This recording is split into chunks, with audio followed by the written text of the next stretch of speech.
Могу ли я вежливо сказать чихающему человеку на улице, где-нибудь в городе, понимая, что этот человек здорово чихает, или как еще вести себя естественно, как вежливо ответить чихающему человеку на улице? Если вы заметили, что кто-то чихает на улице и хотите отреагировать на это естественно и вежливо, вот несколько вариантов. Просто скажите «будьте здоровы». Это распространенный и дружелюбный ответ во многих культурах, которые обычно приветствуются. Если чих был особенно громким или заметным, вы можете добавить легкий дружеский комментарий вроде «это был отличный чих». Но только если контекст кажется вам комфортным и вы чувствуете, что человек не смутится от такого внимания.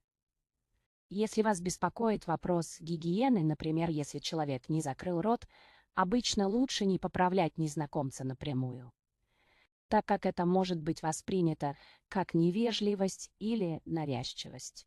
Вместо этого вы можете сами показать пример хорошего поведения, прикрывая рот и нос, если чихаете, что побудит других делать то же самое. Если вы чувствуете, что вынуждены сказать что-то по медицинским причинам, например, в сезон гриппа, сделайте это мягко и не осуждающе.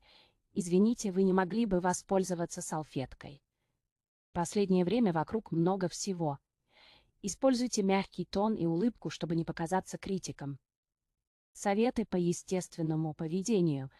Большинство людей просто признают чих вежливой фразой и идут дальше. Не смотрите на человека и не заставляйте его чувствовать себя неловко. Если вы находитесь рядом, вы можете сделать небольшой шаг назад, чтобы поддержать человека. Сохранить личное пространство – это естественно и тактично. В большинстве случаев простое «будьте здоровы» и движение дальше – лучший и наиболее естественный подход. Спасибо за просмотр. Подписывайтесь на канал, ставьте лайки и спрашивайте о том, что вам больше хотелось бы узнать.